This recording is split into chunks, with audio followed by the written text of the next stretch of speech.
झारखंड के मुख्यमंत्री हेमंत सोरेन खतियानी जोहार यात्रा के दूसरे चरण में सिमडेगा पहुंचे। सिमडेगा अल्बर्ट स्टेडियम में मुख्य समारोह का आयोजन किया गया था। हेमंत सोरेन हेलीकॉप्टर से सुभाष चंद्र बोस स्टेडियम पहुंचे। वहां पर हेलीपैड में उन्हें गार्ड ऑफ ऑनर दिया गया। इसके बाद उन्हें परंपरागत तरीके से स्वागत करते हुए मुख्य समारोह स्थल अल्बर्ट स्टेडियम लाया गया। स्टेडियम में आकर सबसे पहले हेमंत सोरेन ने शहीदों को नमन किया। इसके बाद मंच पर उपस्थित होकर सभी आगंतुकों का अभिवादन स्वीकार किया। इसके बाद विधिवत उन्होंने दीप प्रज्वलित कर कार्यक्रम का शुभारंभ किया। इस दौरान मुख्य रूप से हेमंत सोरेन के साथ मंत्री सत्यानंद भोक्ता के अलावे सिमडेगा विधानसभा क्षेत्र के विधायक भूषण बाड़ा, कोलीबिरा विधानसभा क्षेत्र के विधायक विक्सल कोंगाड़ी और गुमला विधानसभा के विधायक भूषण तिर्की के अलावे अन्य लोग भी मौजूद थे। सभी लोगों ने खतियानी जोहार यात्रा को लेकर अपने विचार लोगों के समक्ष प्रस्तुत किए। हमारे सरकार भारतीय जनता पार्टी की सरकार रही, कभी यहाँ के आदिवासी और वनवासियों को ध्यान नहीं देता। जब से हमारे आदरणीय माननीय मुख्यमंत्री झारखंड के हमारे मुख्यमंत्री बने हैं, तब से यहाँ के जो आदिवासी और वनवासी हैं, इनके लिए लगातार काम कर रहे हैं।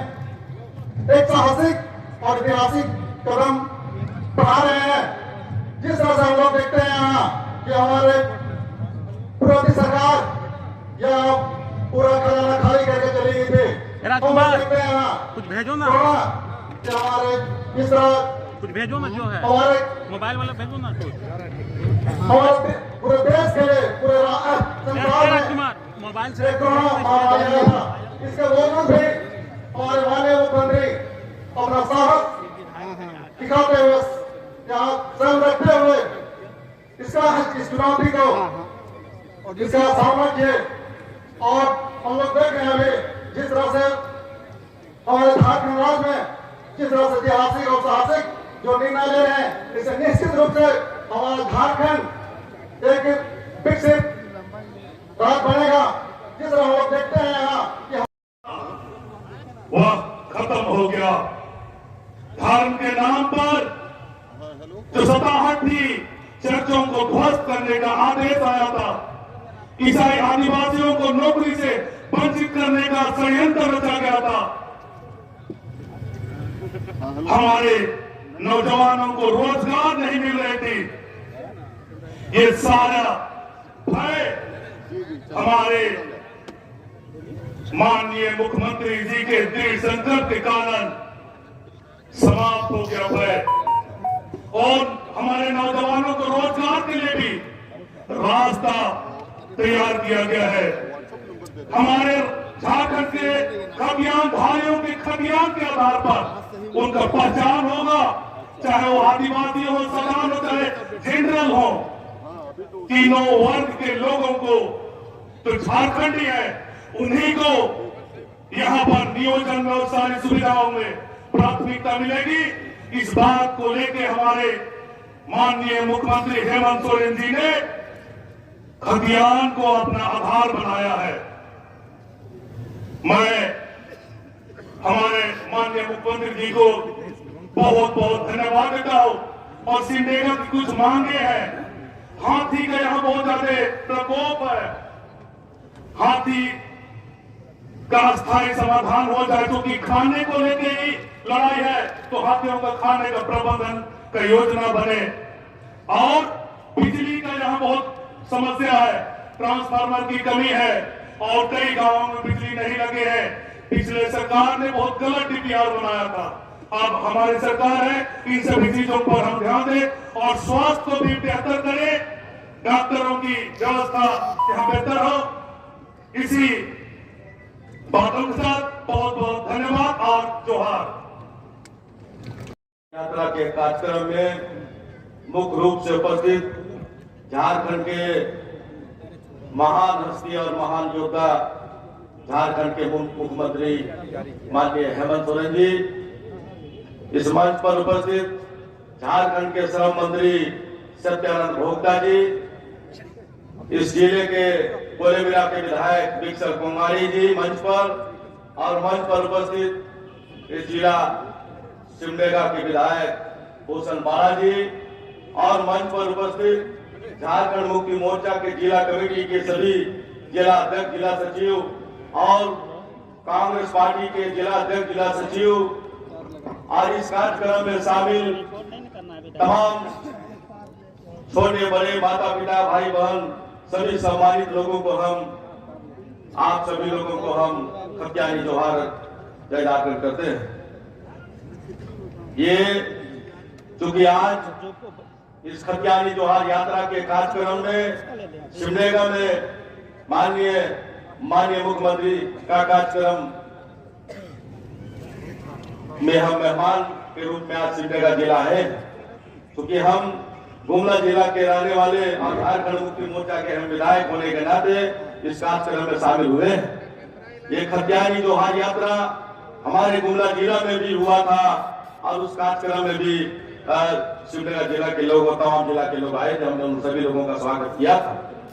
लेकिन मैं आपको बताना चाहता हूं, ये झारखंड का राज, झारखंड की धरती, झारखंड के माटी पुत्र, झारखंड के लोगों के खून से बना ये झारखंड राज। और झारखंड राज ऐसे नहीं बना, ये झारखंड राज 40 साल तक शिबू सोरेन के लड़ाई के बदौलत ये झारखंड राज बना है। ये झारखंड राज आज लोग कहते हैं कि झारखंड राज हमारा है और झारखंड राज हमने बनाया, लेकिन आप जरा बताओ कि झारखंड राज किसने बनाया? ये झारखंड राज अगर किसी ने बनाया तो झारखंड राज शिबू सोरेन ने बनाया, और 40 साल के लड़ाई के बाद झारखंड राज का निर्माण हुआ।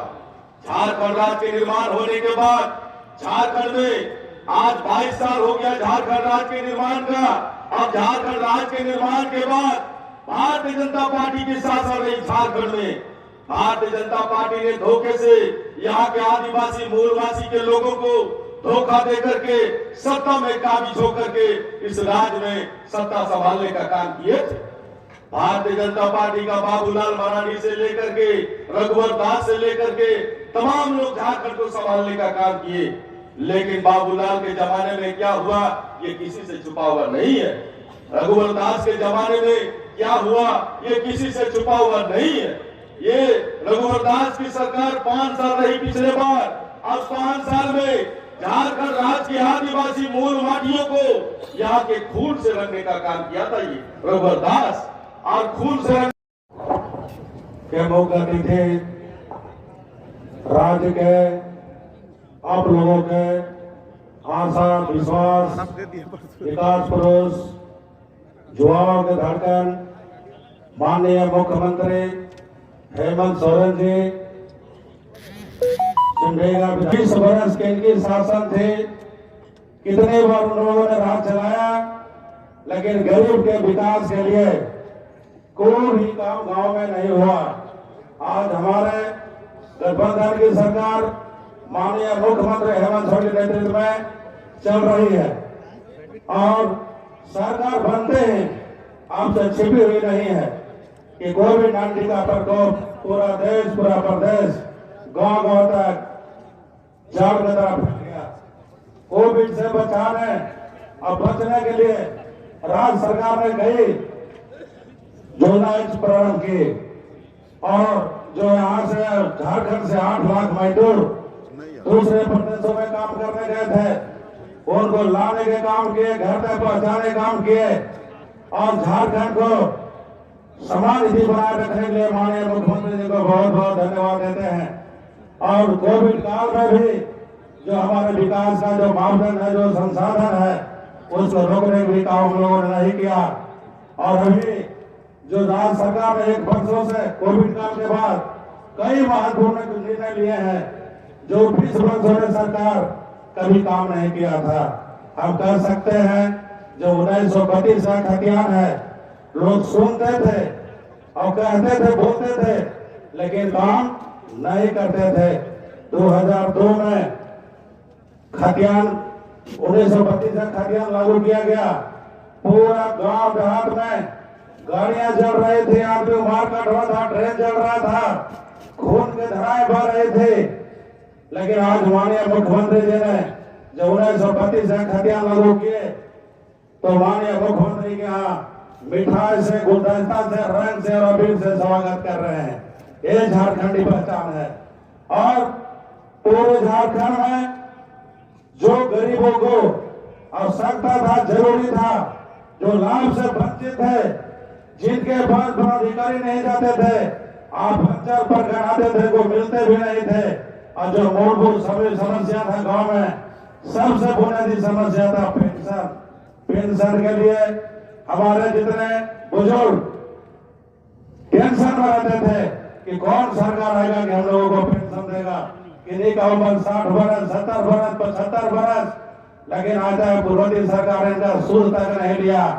लेकिन माननीय मुख्यमंत्री जी ने कहा कि विकास कार्य चलता रहेगा, लेकिन हमारे जो गरीब जिनका उम्मीद और आशा है, हमने आपके अधिकार, आपकी सरकार के माध्यम से पूरे राज्य भर में शिविर लगाकर सभी को काम किया। आज हमारे जितने महिलाएं हैं 60 वर्ष या पुरुष हैं 60 वर्ष के, विधवा है, विकलांग है, सभी को जो है खेल कार्यक्रम आयोजित करने के लिए, स्टेडियम का शिलान्यास करने के लिए और कई विभिन्न कार्यक्रम के माध्यम से आपके जिले में हमारा आना हुआ। लेकिन आज इस खतियानी यात्रा के माध्यम से आपके पास हम यहां पहुंचे। आपको ये सोच रहे होंगे कि आखिर खतियानी यात्रा का मतलब क्या है। खतियानी यात्रा का मतलब यह है कि ना जाने हम झारखंडियों को हमेशा अपना परिचय और अपना संघर्ष लोगों को दिखाना पड़ता है। यहां का आदिवासी, यहां का मूलवासी जब तक संघर्ष नहीं करता है, कभी भी हमको कुछ नहीं मिलता। बड़ा ही विचित्र है। और हम ही लोगों का हक अधिकार हमारे इस राज्य के जल जंगल जमीन हमारे आने वाली पीढ़ी को बचाने के लिए ना जाने कितने लोगों ने यहां पर शहादत दी। हर कोने में, चौक चौराहे में आप देखेंगे कि अनगिनत शहीद लोगों का मूर्ति बना हुआ। चाहे भगवान बिरसा मुंडा ले, चाहे नीलांबर पीताम्बर ले, अल्बर्ट एक्का ले, अनेक ऐसे वीर सपूत, सिद्धू कानू, चांद, भैरव,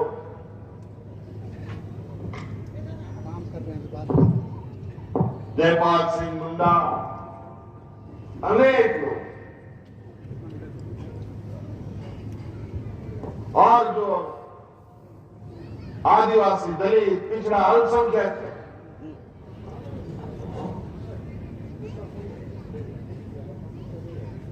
वो अपने अधिकार के लिए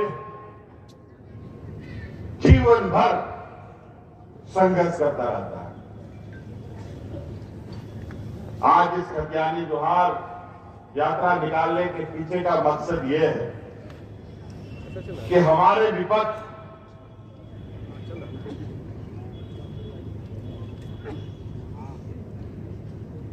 इस राज्य की जनता को भ्रमित करने में लगी हुई है।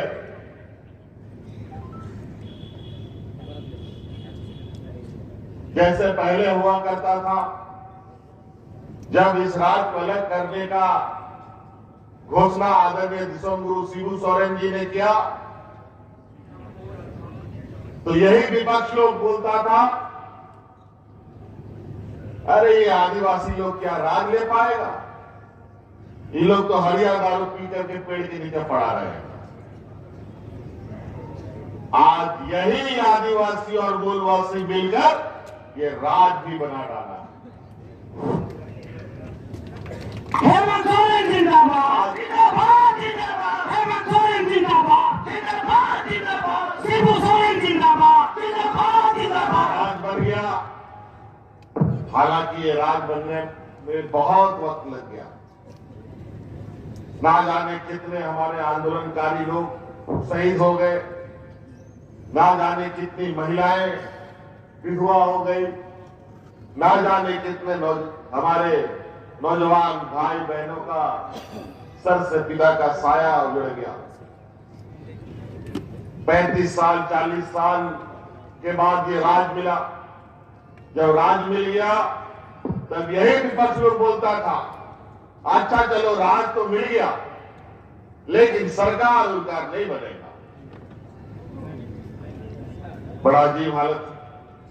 हर बात में चुनौती यहाँ के मूलवासी आदिवासियों को।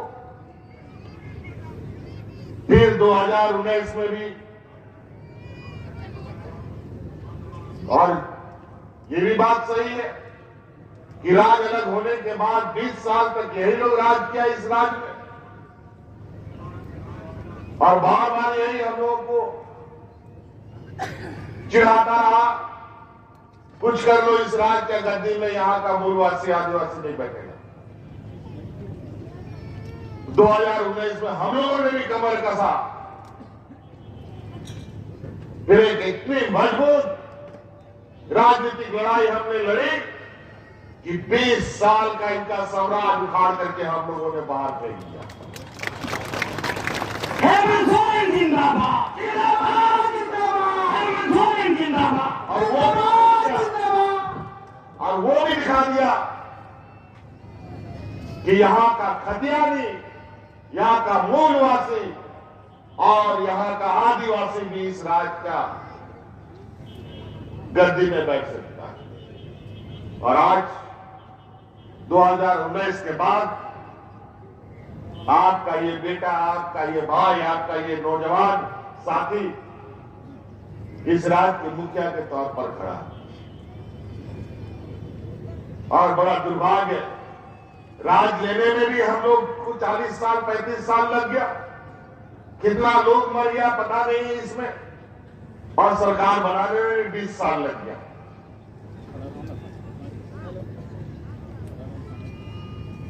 मतलब हम लोग का मेहनत का, हम लोग का सारा हक अधिकार यही लोग लूट के ले जाता था। 20 साल तक ना गांव को इन लोगों ने देखने का काम किया, ना यहाँ का हमारे आंदोलनकारी बूढ़े बुजुर्गों को कभी इन लोगों ने देखने का काम किया, ना हमारी महिलाओं को लेकर उनको कभी कोई चिंताएं नहीं। और हम लोग जब सरकार बनाए, सरकार बनते ही हमारे सामने कोरोना जैसा पहाड़ चुनौती आके खड़ा हो गया। समझ में नहीं आता था कि हम क्या करें। रात में नींद नहीं आता था हम लोगों को।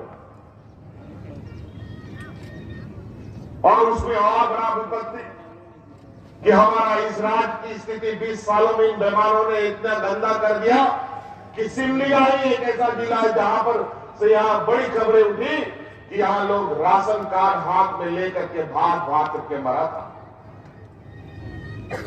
कि नहीं यहां पर, इसी जिला में। लेकिन आज हमारा सरकार बनने के बाद कोरोना जैसा विपत्ति, और उसमें से लाखों लोग इस राज्य से बाहर काम करने के लिए, मजदूरी करने के लिए जाने के लिए मजबूर हुए। और भारत सरकार जो हमारी विपक्षियों का है, यही लोग दिल्ली में सरकार चला रहा था, और अचानक देश को इन लोगों ने लॉकडाउन कर दिया और सारा मजदूरों को सड़कों पर छोड़ दिया। कारखाने बंद हो गए, हाट बाजार गाड़ी मोटर सब कुछ बंद। और ऐसे में 20-25 लाख मजदूर झारखंड का दूसरा राज्य में जाके फंस गया। अब हम क्या करें? कोरोना से कैसे बचाए। यहां के लोग तो बच जाएंगे, जो बाहर चले गए उसका क्या होगा? उसको तो नौकरी से भी निकाल दिया, घर से भी निकाल दिया। बड़ा विचित्र स्थिति था। और वो दिन याद कीजिए आप लोग कि उस कोरोना के समय में भी हम अपने मजदूर भाई बहनों को किसी को ट्रेन से, किसी को हवाई जहाज से, किसी को गाड़ी से ला करके घर में घुसाते थे।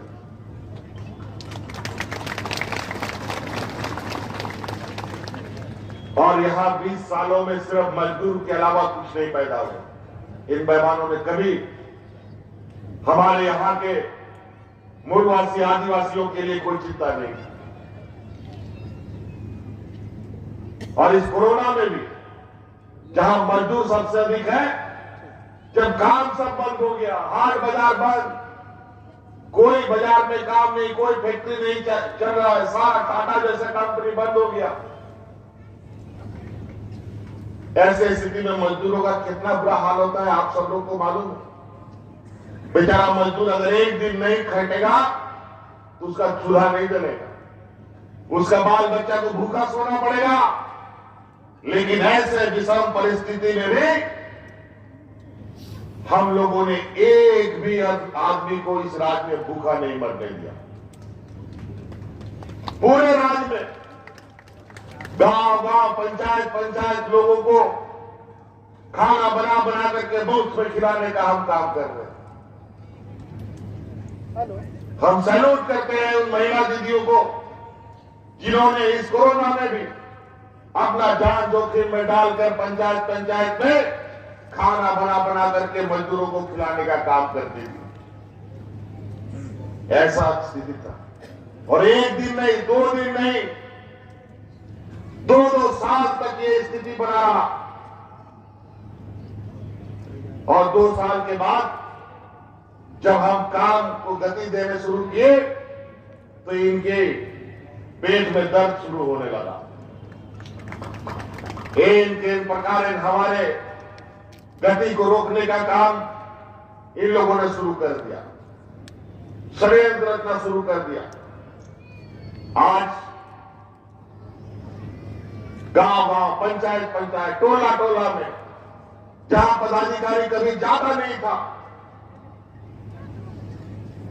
आज उन पहाड़ सुदूर ग्रामीण क्षेत्र में कोई बैलगाड़ी से, कोई ट्रैक्टर से, कोई गाड़ी से जा करके शिविर लगा करके हमारे गांव के ग्रामीणों की समस्याओं का समाधान पदाधिकारी सब कर रहा था।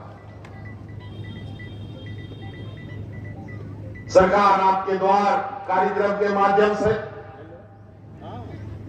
सभी पदाधिकारी को हमने पंचायत में भेजा था। कोई ऐसा पंचायत राज में नहीं बचा जहां शिविर नहीं लगा था, जहां पदाधिकारी नहीं गया था। बीडीओ, सीओ, हम तो जाते ही थे, मंत्री सब भी जाता था, बड़े बड़े पदाधिकारी भी पंचायतों में जाने लगे। 20 साल में कभी पदाधिकारी अपना बंद कमरा से बाहर नहीं निकला। और आज सभी पदाधिकारी गांव-गांव, पंचायत जाकर के समस्याओं का समाधान कर रहे हैं, समस्याओं को सुन रहे हैं। और उन शिविरों के माध्यम से हमको लगभग 65 लाख हमारा ग्रामीणों का शिकायत हमको मिला था। 20 साल में क्या क्या है लोग, 65 लाख से अधिक शिकायत हमारे तक आई। उससे पहले 40 लाख आया, 2 बार शिविर लगा। और आज उस शिविर का नतीजा है, और आज इस राज्य की जो मुख्य मांगे सब है, उन सब समस्याओं का समाधान हो रहा है। आज हम लोग सरकार बनने के बाद कोरोना के वक्त में कई सारे जो हमने सोच रखा था इस राज्य के प्रति, उन सभी योजनाओं को धरातल पर उतारने लगे। आज इस राज्य में कोई बूढ़ा बुजुर्ग बिना पेंशन के नहीं मिलेगा। हमने कानून बना दिया, जो इस राज्य में 60 साल का होगा उसको कोई रोक नहीं सकता है बिना पेंशन पाने से। आज बताइए गांव में बिना पेंशन का कोई बुढ़ा बुजुर्ग लोग है हम लोग का? दिया लगा के ढूंढने से भी नहीं मिलेगा। पहले बेचारा लोग बुढ़ा बुजुर्ग लोग पेंशन बनवाने, पेंशन का कार्ड बनवाने के लिए कभी इस दलाल कभी उस दलाल के चक्कर में हजारों खर्चा कर देता था, लेकिन पेंशन नहीं बनता था। अब किसी बुजुर्ग को पेंशन के लिए कोई दलाल का चक्कर नहीं जाना पड़ेगा। आपका 60 साल का उम्र होगा, आप वीडियो के सामने खड़ा हो जाइए और आपका कार्ड तुरंत बन जाएगा। कोई महिला बिना पेंशन का नहीं है। आज विधवा महिला हमारी, एकल महिला कोई नहीं है, दिव्यांग कोई नहीं है बिना पेंशन का। पिछले सरकार में इन लोगों ने, डबल इंजन की जब सरकार थी, 11 लाख यहां पर गरीबों का राशन कार्ड इन लोगों ने गरीबों का नाम काट दिया और हम लोग अतिरिक्त 20 लाख और राशन कार्ड बना करके गरीबों के बीच में हम लोग बांटे हैं। लेकिन इसमें भी हम लोग के साथ बेईमानी। हम लोगों ने बोला कि 20 लाख हम लोग और गरीब को अनाज देंगे और हम अनाज खरीद के देंगे, भारत सरकार हमको अनाज सप्लाई करे। हम लोग पैसा देने के लिए भी तैयार हुए, लेकिन भारत सरकार का एफसीआई से हमें आज भी अनाज नहीं मिला। हम खुले बाजार से भी अनाज खरीद करके गरीबों को देने के लिए हम लोगों ने हमने आदेश कर दिया। कई ऐसी चीजें, अभी सावित्री बाई फुले योजना हम अपने बच्चों के लिए शुरू किए हैं, जहां हमारी बच्चियों का जो भविष्य है वो पढ़ाई, पैसे के अभाव में पढ़ाई ना छूटे। अभी वो बच्चियों को जब 18 साल की हो जाएगी, एक बुक 40,000 रुपया देंगे और साथ में आप लोग को हम बता दें, कोई भी हो, बेटा हो बेटी हो, उसको इंजीनियर, डॉक्टर, लॉयर, वकील बनाना हो, IAS IPS बनाना हो, BDO CO बनाना हो, और उसके लिए जो भी कोचिंग का खर्चा आएगा और जो पढ़ाई का खर्चा आएगा, उसका पूरा पैसा का खर्चा राज्य सरकार उठाएगा। कानून हमने बना दिया। अब आप लोगों को अपने बच्चों के लिए पढ़ाई का चिंता नहीं करना है। उसको हाथ बैल, उनको बकरी चराने के लिए, घास चराने के लिए मत लगाओ, बल्कि अपना बेटा बेटी लोग को BDO CO और IAS IPS बनाओ, वकील बनाओ, जज बनाओ। आज हम लोगों के इन सब जगहों पर आदिवासी दलित पिछड़ों का घोर अभाव है। कोई आदिवासी जज आपको नहीं मिलेगा, आदिवासी वकील सब भी बहुत कम मिलेगा, IAS IPS भी बहुत कम मिलेगा। इस बार तो बड़ी मुश्किल से 20 साल में पहली बार इस कोरोना के संक्रमण में भी हम लोगों ने JPSC से 250 बच्चों का बहाली किया और विभिन्न जिले में आज वो BDO CO कलेक्टर के रूप में कार्यरत है। और सुनकर आपको खुशी होगा कि उन 250 बच्चों में 33 बच्चे ऐसे थे जो BPL परिवार के थे। आंगनबाड़ी सेविका, सहायिका का बेटा बेटी था, किसान का बेटा बेटी था, राशन कार्ड से उसका घर चलता था। ऐसे बच्चे आज हमारे BDO CO बने। इन 20 सालों में कभी नहीं हुआ।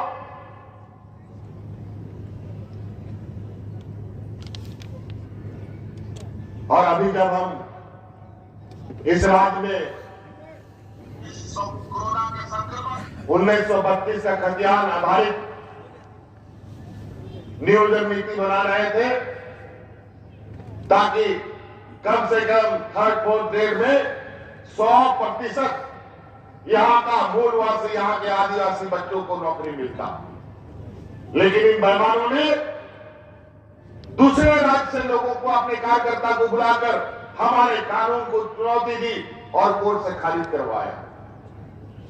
20 लोग हमारे नियम के विरुद्ध कोर्ट में चले गए और कोर्ट से उस हमारे नियम को खारिज करवाया और कोई झारखंडी लोग नहीं गया था, सब यूपी बिहार का लोग गया था। 20 लोग उसमें आवेदक थे जो कोर्ट कचहरी किए। एक यहां का आदिवासी जो भाजपा का कार्यकर्ता था, उसको आगे करके उसके पीछे 19 व्यक्ति यूपी और बिहार का था। अजीब हालत है। झारखंड का नियोजन नीति और पेट का दर्द हो रहा है यूपी बिहार का लोगों को। इससे आप अंदाजा लगा लीजिए।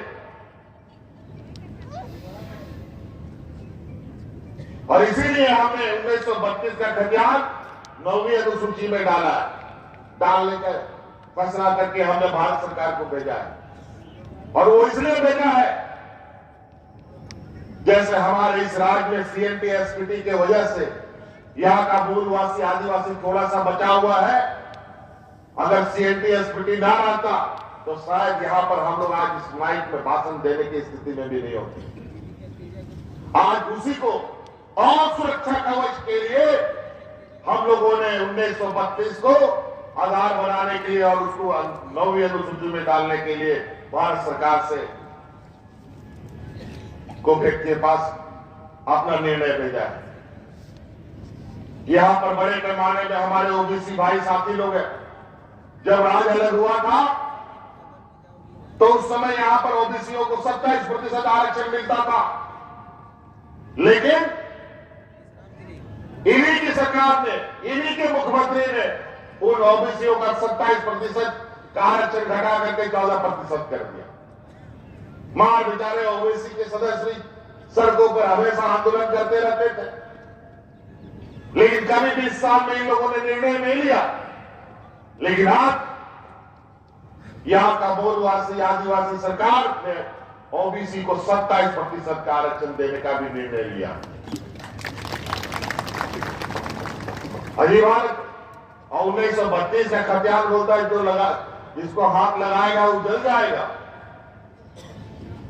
बाबूलाल मरांडी जी ने राज्य के पहला मुख्यमंत्री, उस समय 1932 का खतियान को लेकर ऐसा नियम इन लोगों ने बना दिया कि लोग एक दूसरे का खून पीने के लिए उतारू हो गए।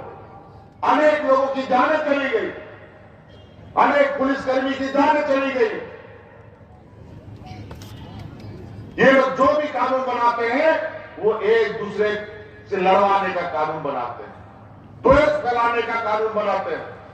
और वही हमने जब 1932 का कानून लाया तो इस राज्य में ढोल मांदर के साथ उसका स्वागत हुआ और रंग गुलाल अबीर के साथ लोग सड़कों पर नाच रहे थे। यही फर्क है उनमें और हम में। हम लोग जो निर्णय करते हैं इससे प्यार और सौहार्द बढ़ता है, राज्य का विकास होता है। लेकिन आप जो निर्णय करते हैं, आपके निर्णय से लोग एक दूसरे का खून पीता है, एक दूसरे का जान लेने पर उतारू है। आदिवासी को आदिवासी से लड़वाओ, दलित को दलित से लड़वाओ, हिंदू को मुस्लिम से लड़ाओ। अभी यहां छत्तीसगढ़ बगल में कौन सी सुकमा के कौन सा है, बस्तर कौन सा आदिवासी क्षेत्र है, वहां पर 12 आदिवासी को आदिवासी से लड़वा दिया कि तुम ईसाई है, तुम हिंदू है करके।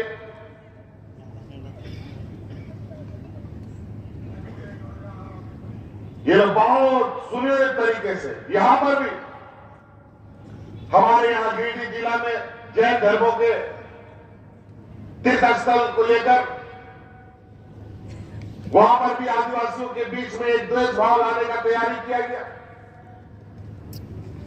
और हमारे बीच में भी कुछ ऐसे एजेंट बैठे पड़े हैं जो उसका दलाली का काम करता है।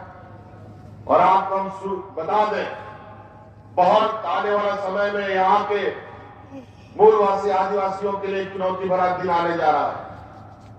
अगर ये फिर से सत्ता में आए तो यहाँ का मूलवासी आदिवासी फिर खड़ा नहीं हो पाएगा। अभी आप सिमडेगा जिला, आप शहरी क्षेत्र को अगर आप देखेंगे तो शहरी क्षेत्र में आदिवासी नहीं मिलेगा, गिनती का आदिवासी मिलेगा। अभी तो शहर कब्जा किया है, आने वाला समय में गांव कब्जा कर लेगा, बता देते हैं। फिर हम लोग को पता कि यहां से गांव भेज देगा, पता भी नहीं। अभी वन अधिकार कानून बदला गया है। आप लोग को बता दें, हम लोग का इधर 50% से अधिक जंगली इलाका है और सबसे अधिक वहां के पर आदिवासी मूलवासी लोग रहते हैं।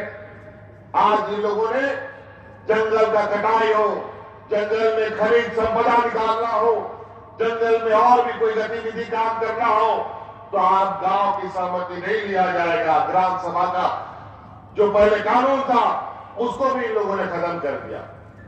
आज हमने उसका पुरजोर विरोध किया है और प्रधानमंत्री को चिट्ठी लिखी है कि ये कानून इस राज्य में नहीं लागू होगा, आप नहीं लागू कर सकते।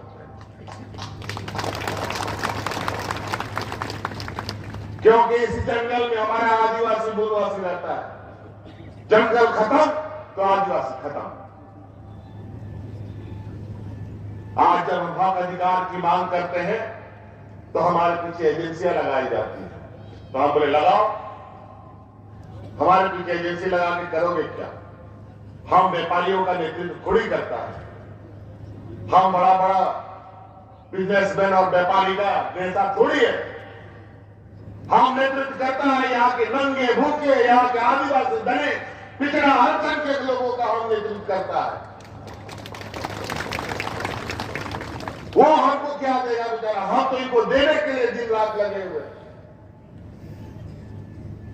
कि कैसे हम इनका विकास करें, कैसे इनको अपने पैरों पर खड़ा करें, कैसे ये हमारी आने वाली पीढ़ी अच्छा शिक्षा ग्रहण करे। आज पहली बार यहां पर हमारी जो बच्चियां हैं, हमारा सिमडेगा, गुमला, खूंटी, ये सब क्षेत्र में खेल का बहुत ज्यादा उत्साह बच्चियों के अंदर है। पहली बार बच्चियों को, जो हमारे खिलाड़ी बच्ची है, जो सबसे बेहतर देश विदेश में जाकर प्रदर्शन कर रही है, इंडियन टीम में एक टीम में 6-6 7-7 बच्चियां झारखंड की होती है। आज उन सब बच्चियों को सीधा सरकारी नौकरी देने का कानून भी हम बना दिए और आज पंचायत में खेल का मैदान बन रहा है, जिला ब्लॉक में स्टेडियम बन रहा है, ताकि हमारे गांव के बच्चे खेल के माध्यम से भी आगे आ सके। अभी मुख्यमंत्री फुटबॉल आमंत्रण कप हम लोगों ने आयोजित किया था, लगभग 1 महीना चला। कितना दिन चला था? 1 महीना लगभग वो खेल का प्रतियोगिता चला। पंचायत से लेकर के राजधानी तक लगभग 80,000 बच्चों ने उस खेल में हिस्सा लिया और 80,000 बच्चों को फुटबॉल का किट भी हम लोगों ने बांटा था, ताकि वो अब धीरे धीरे खेल को हम लोग इस राज्य में बढ़ावा दे सके। और 2 जिला अंतर्गत राज्य में सबसे बेहतरीन प्रदर्शन कर लाखों रुपए का पुरस्कार जीत करके गए। तो कई ऐसी चीजें, अगर हम अभी बात करना शुरू करें तो समय भी बहुत कम पड़ेगा, लेकिन आज इस खतियानी यात्रा, अब ये यात्रा आने वाले समय में एक ऐसा रूप लेके आएगा, जो लोग अब इस राज्य को कोसते थे, अब उसको इस राज्य से भागने का विचार करना पड़ेगा। 20 साल में ऐसे लोगों ने इस राज्य को नेतृत्व दिया, ऐसे दलों ने नेतृत्व दिया, जो 2 दल गुजरात चलाता है, जो पार्टी दिल्ली चलाता है, जो पार्टी महाराष्ट्र चलाता है, जो पार्टी यूपी चलाता है, वही लोग इस राज्य को चलाता था। लेकिन गुजरात आज देश का सबसे अग्रणी राज्य हो गया, महाराष्ट्र सबसे आगे निकल गया, लेकिन झारखंड सबसे पीछे क्यों चला गया? क्यों चला गया? वो एक योजनाबद्ध तरीका से, ये लोग नहीं चाहता था यहां का मूलवासी आदिवासी इस राज्य का नेतृत्व करे। उन लोग को पता है कि यहाँ का दर्द यहाँ के लोगों को मालूम है, तो ये लोग अपना तरीके से अपना राज्य का विकास करेगा। इसीलिए आज आप देखिए, उड़ीसा उड़िया लोग चलाता है, वो विकसित कर रहा है। बंगाल बंगाली लोग चलाता है, तो वो राज्य विकसित कर रहा है। महाराष्ट्र महाराष्ट्र लोग चलाता है, इसलिए वो राज्य विकास करता है। गुजरात गुजराती लोग चलाता है, इसलिए विकास करता है। और झारखंड भी झारखंडी लोग चलाएगा, और झारखंडी लोग मिलकर विकास करेगा।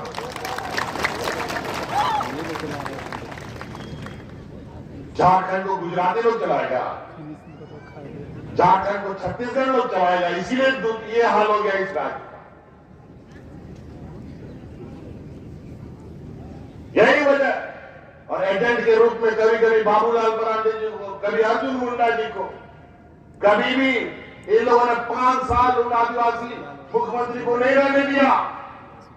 5 साल आदिवासी मुख्यमंत्री आज तक नहीं बना। और बना भी कौन? छत्तीसगढ़ का मुख्यमंत्री। आपने 5 साल आपको लूट करके, इस राज्य को लूट करके चला दिया,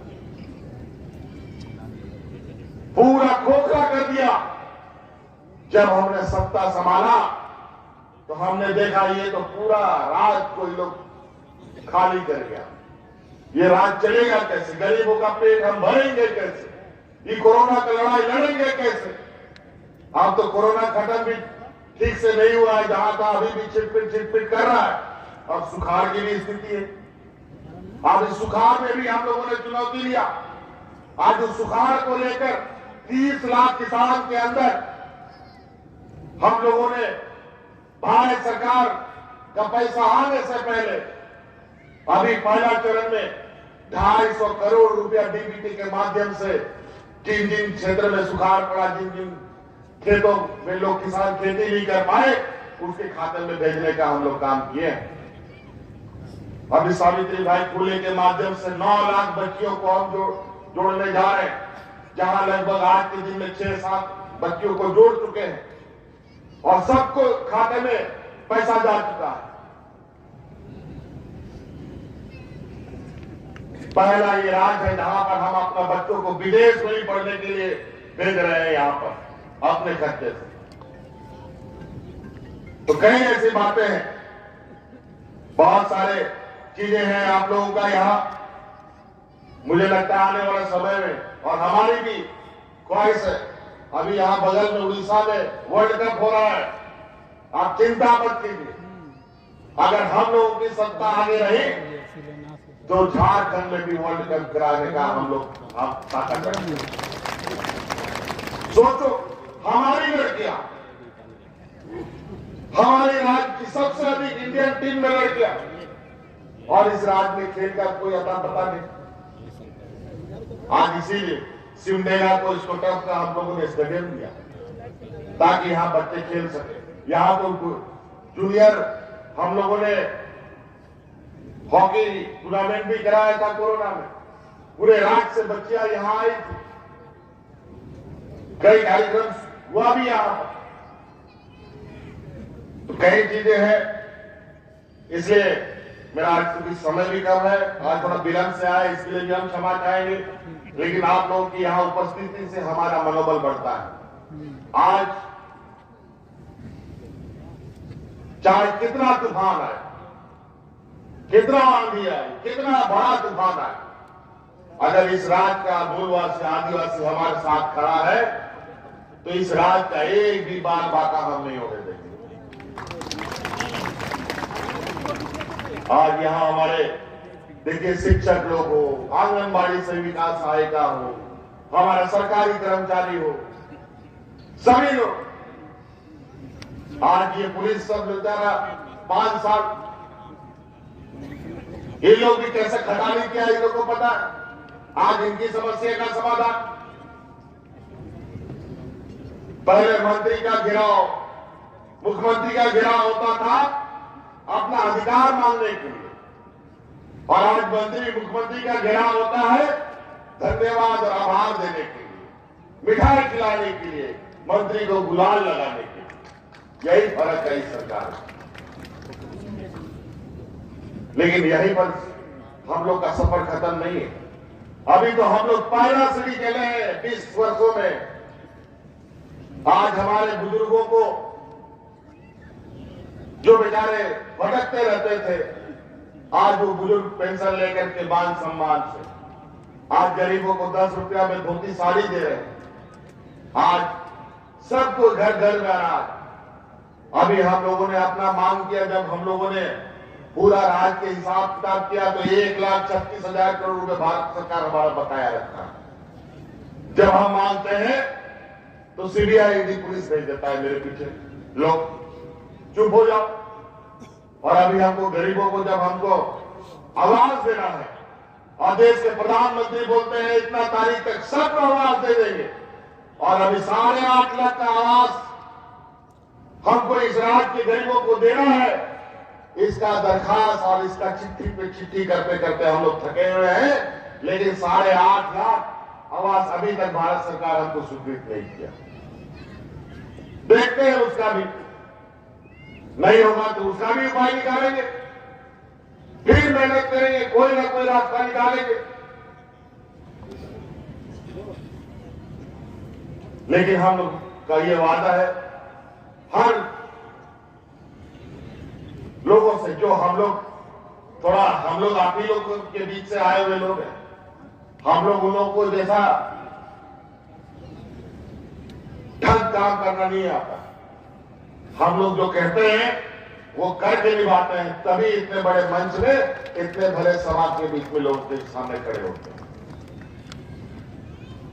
इसलिए साथियों, नहीं तो अभी हमारा चौपर भी नहीं उड़ेगा। अभी हमको यहां से चाईबासा जाना है, चाईबासा में भी कार्यक्रम है, और उस कार्यक्रम में चाईबासा और सिमडेगा जिला का सभी पदाधिकारियों के साथ समीक्षा बैठक है, और उसमें इन दोनों राज्यों जिलों में क्या क्या काम हो रहा है उनका पूरा आकलन भी हम कर रहे हैं।